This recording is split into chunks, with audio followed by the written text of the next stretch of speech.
Bulletin. జీవిత కాలమంతా క్షణం విరామం కూడా లేకుండా పనిచేసే అతి ప్రధానమైన అవయవం గుండె. శరీర అవయవాలన్నిటిలో గుండె ప్రధానమైనది. క్షణం తీరిక లేకుండా గుండె నిమిషానికి 72 సార్లు కొట్టుకుంటూ ఉంటూనే మనిషి జీవించి ఉండేది.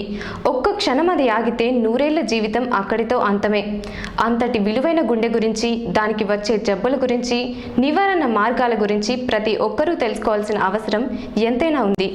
వరల్డ్ హార్ట్ డే సందర్భంగా ప్రముఖ హృద్రోగ నిపుణులు డాక్టర్ సిహెచ్ ఉమేష్ చంద్ర గారు అందిస్తున్న విలువైన సలహాలు మీకోసం. 29 సెప్టెంబర్ ప్రపంచవ్యాప్తంగా వరల్డ్ హార్ట్ డే జరుపుతున్నారు. గుండె జబ్బులు రోజు రోజుకి విపరీతంగా పెరిగిపోతున్నాయి. పూర్వకాలంలో పాశ్చాత్య దేశాలలో ఈ రోగం ఉండేది. ఇప్పుడు 15 ఏళ్ళు 20 ఏళ్ళగా మనం అభివృద్ధి చెందే దేశాలకు కూడా ఈ జబ్బు చాలా తీవ్రంగా పెరిగిపోతుంది. అందుకు ఈ గణాంకాలు చూస్తే మన దేశంలో 62 మిలియన్లు హార్ట్ డిజీజ్తో 2015లో బాధపడుతున్నారు. దాంట్లో 23 మిలియన్లు 40 సంవత్సరాల కింద వారే అనుభవిస్తున్నారు. అండ్ సంవత్సరానికి 2 మిలియన్లు మంది చనిపోతున్నారు.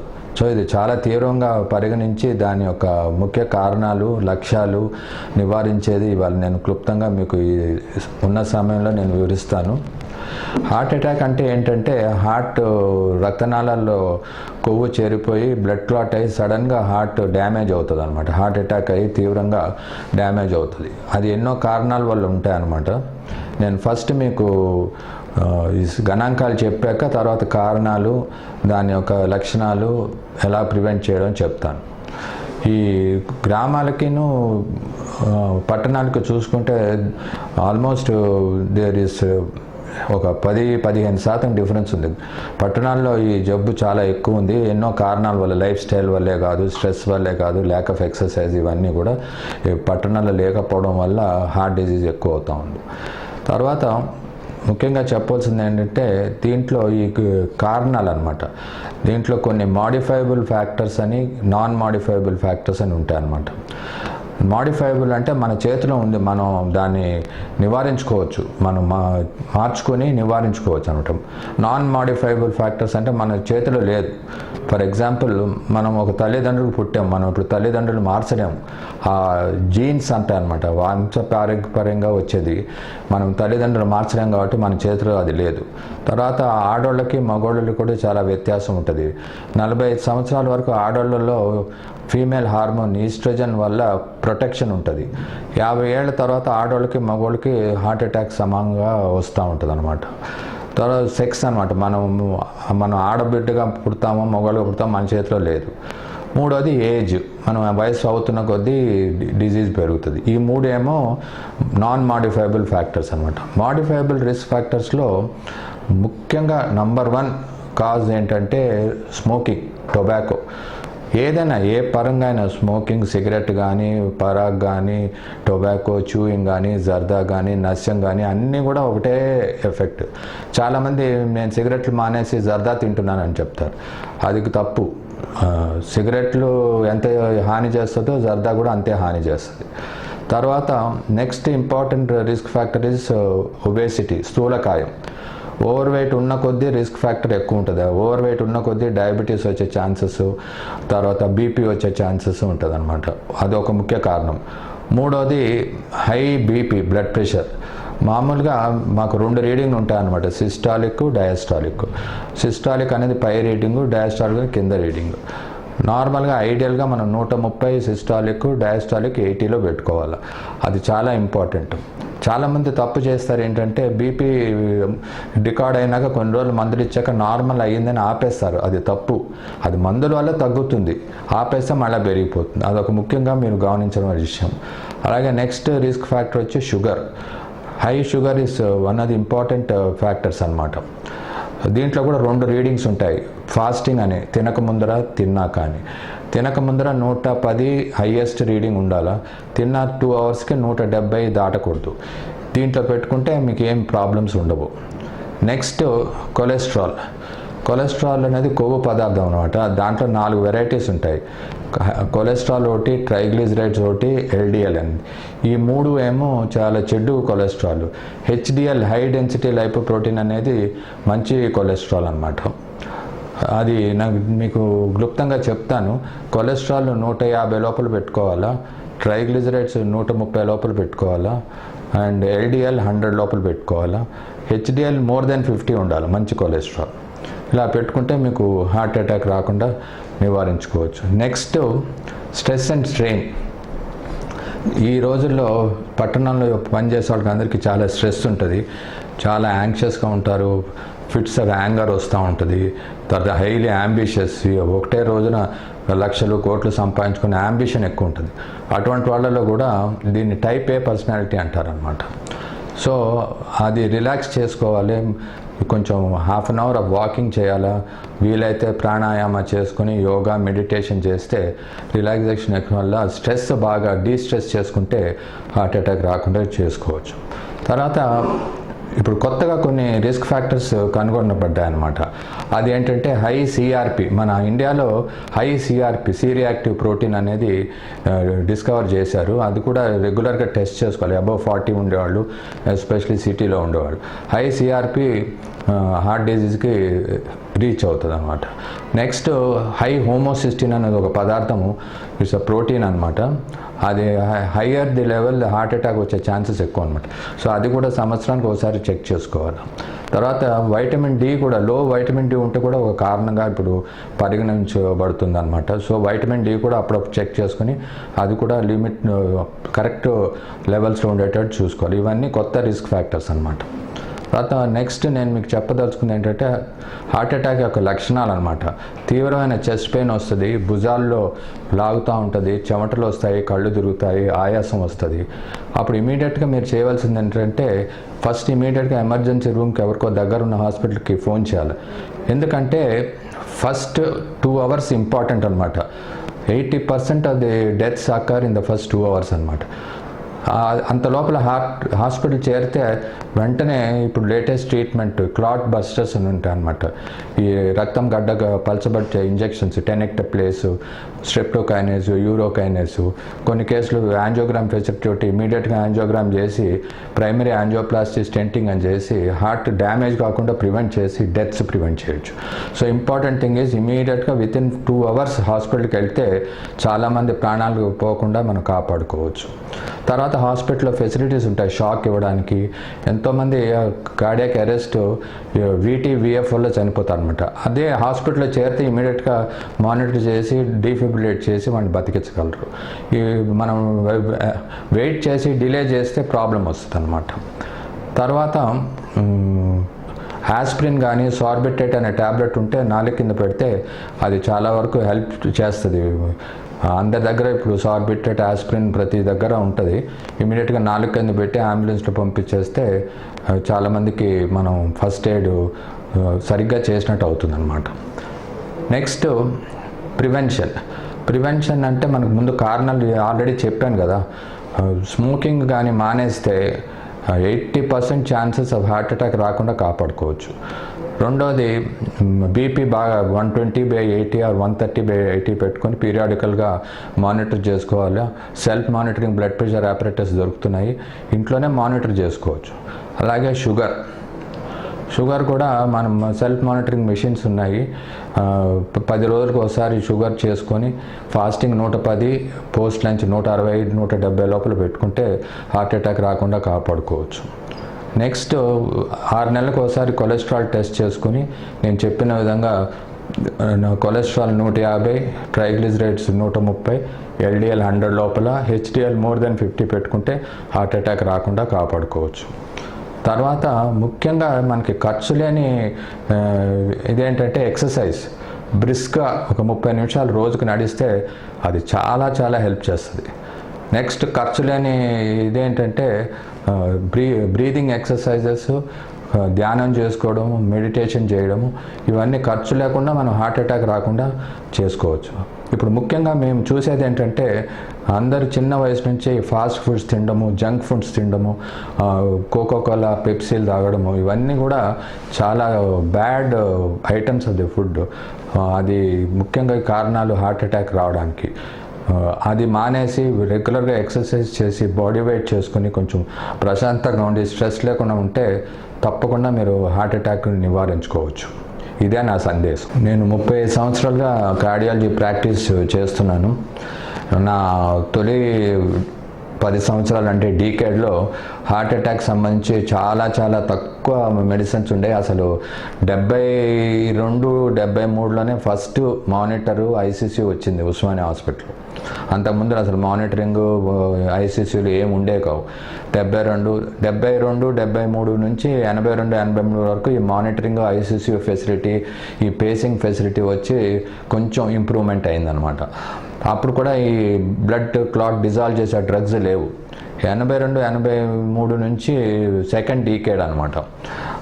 82-83 నుంచి 92-93 వరకు కొత్త మందులు, ఈ క్లాట్ డిజాల్వింగ్ డ్రగ్స్ లైక్ స్ట్రెప్టోకైనేజ్, యూరోకైనేజ్ ఇవన్నీ వచ్చాయన్నమాట. దాన్ని ఇవ్వడం వల్ల ఎంతోమందికి ఇమీడియట్గా రక్తం బ్లడ్ క్లాట్ డిజాల్వ్ అయ్యి తర్వాత యాంజియోగ్రామ్ ఫెసిలిటీ రావడము, యాంజియోప్లాస్టీ చేసి స్టెంట్లు పెట్టడం, ఇవన్నీ 82-93 నుంచి స్టార్ట్ అయింది. ఇప్పుడు 93-2013 ఎన్నో కొత్త పరికరాలు రావడము, ఎన్నో తొందరగా డయాగ్నోస్ చేసి అవేర్నెస్ కూడా పెరిగి చాలామందికి ఈ కొత్త లేటెస్ట్ ట్రీట్మెంట్లో ఈ పేసింగ్ వల్ల, కార్డియోవర్షన్ షాక్ వల్ల, పేస్ మేకర్లు పెట్టడం వల్ల, తర్వాత బైపాస్ సర్జరీ చేయడం వల్ల ఎంతోమందికి క్వాలిటీ ఆఫ్ లైఫ్ ఇవ్వగలుగుతున్నాం అనమాట. చాలామంది ఆఫ్టర్ బైపాస్, ఆఫ్టర్ స్టెంటింగ్ 20-25 ఏళ్ళు క్వాలిటీగా వాళ్ళ జీవితాన్ని గడపగలుగుతున్నారు. ప్లస్ ఇప్పుడు చాలామందికి అవేర్నెస్ కూడా పెరిగిందనమాట.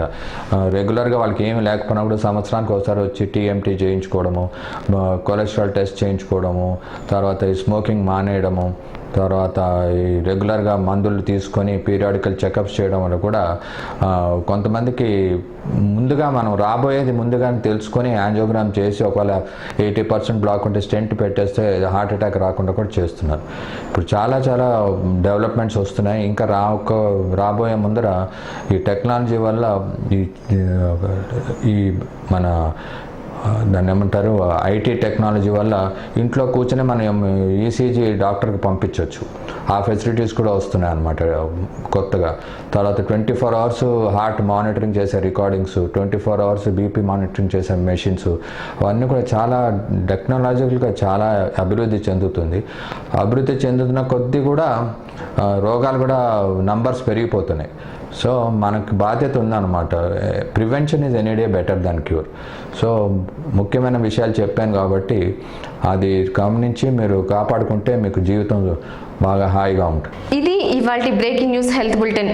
మరో హెల్త్ బులెటిన్లో మళ్ళీ కలుసుకుందాం. Until then keep watching breaking news 24/7. Breaking news for you, with you always.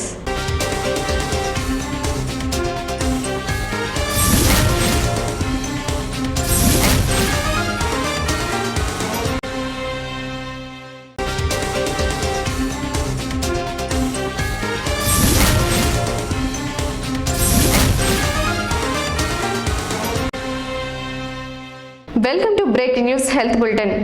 మారుతున్న జీవన శైలి, కాలుష్యం తీవ్రత వల్ల గుండె జబ్బుల సంఖ్య రోజురోజుకు పెరిగిపోతుంది.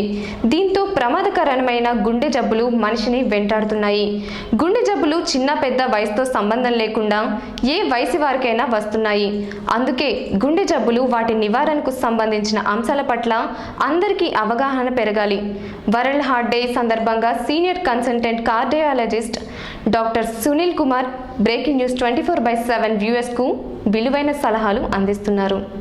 Hi, I am Dr. Sunil Kumar. I am a cardiologist working at Medinova and Apollo Hospitals.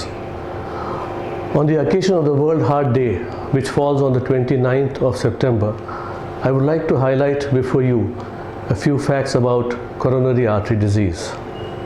The theme of the World Heart Day this year is a heart-healthy environment at home, at work, and at play.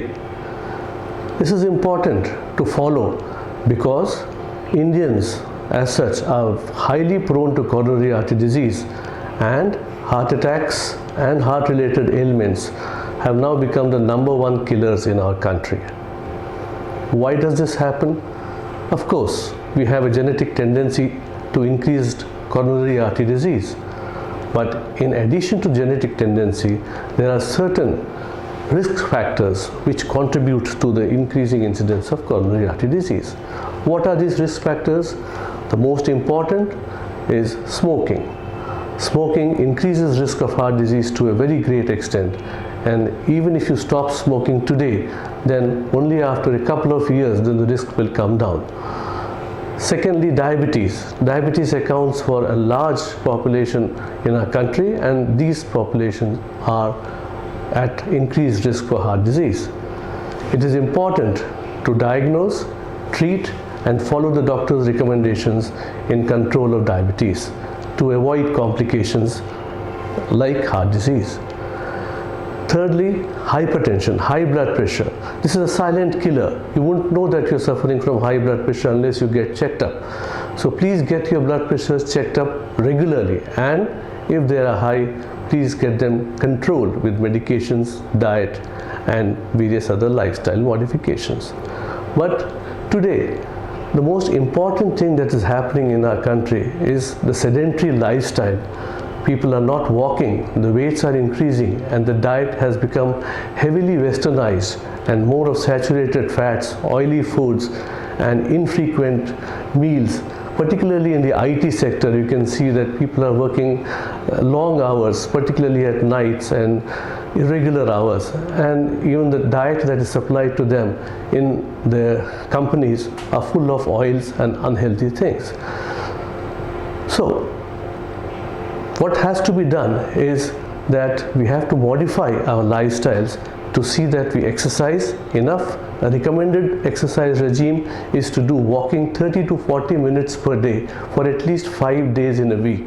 It need not be jogging or running. Simple walking is enough. Keep your weight down. Don't be obese. And then we can see that the incidence of heart disease can come down if we control all these risk factors. What is coronary artery disease? For the heart to function in a healthy way, it has to receive adequate amount of blood, and this it does by way of 3 tubes that run on the surface of the heart. These are called the coronary arteries. As long as the tubes are clean and blood flows through them properly, then the heart will function nicely. But because of the risk factors that we have talked about, like diabetes, hypertension, smoking, obesity, sedentary lifestyle, the blockages start developing inside the coronary arteries, and then the problem starts, and this can lead to severe problems if it is undetected. So how can we detect early coronary artery disease?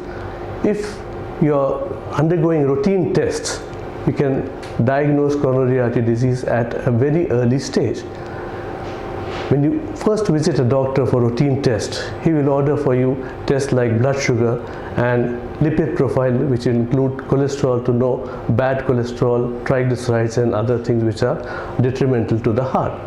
Having done the blood test, there are few other tests which are important in diagnosing coronary artery disease.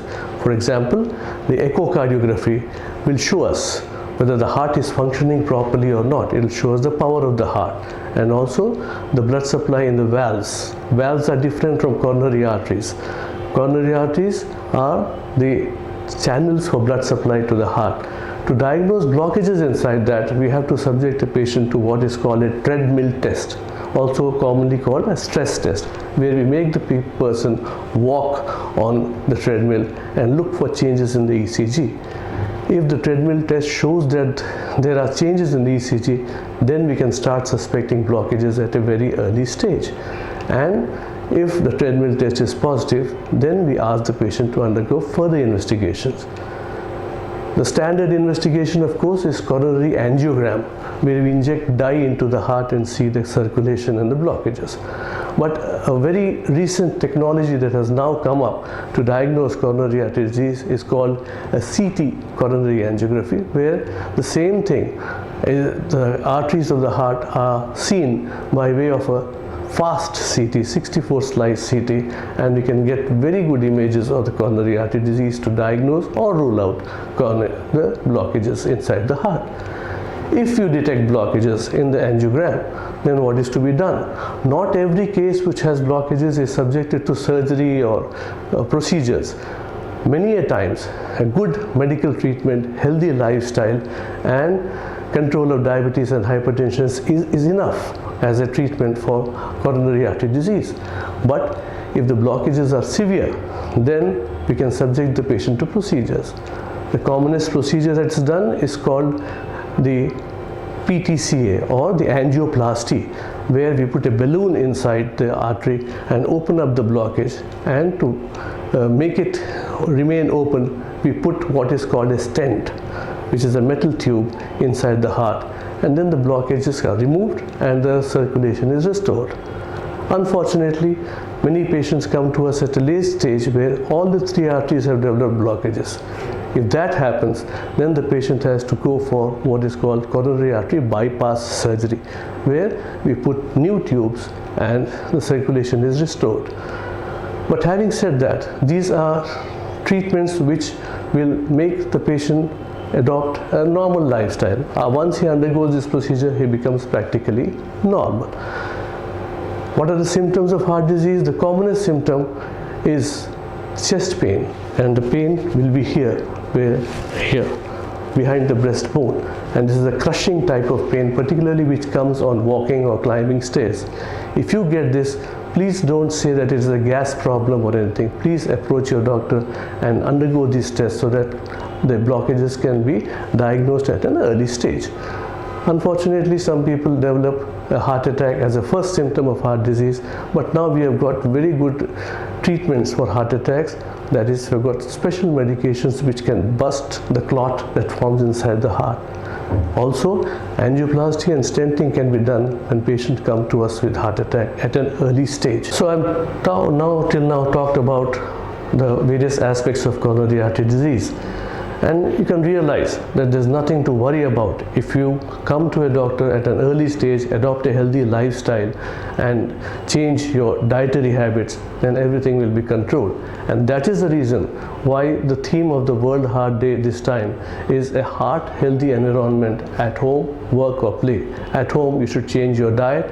Play means you should exercise enough. And of course, at workplace, you should see that you eat a good, healthy diet and don't take too much stress from the work environment that you have. So a heart healthy environment at work, play and home is what we should all adopt. Yep, that's ఇది ఇవాల్టి breaking news health bulletin. మరో health బులెటిన్లో మళ్ళీ కలుసుకుందాం. Until then keep watching breaking news 24/7. Breaking news for you, with you always.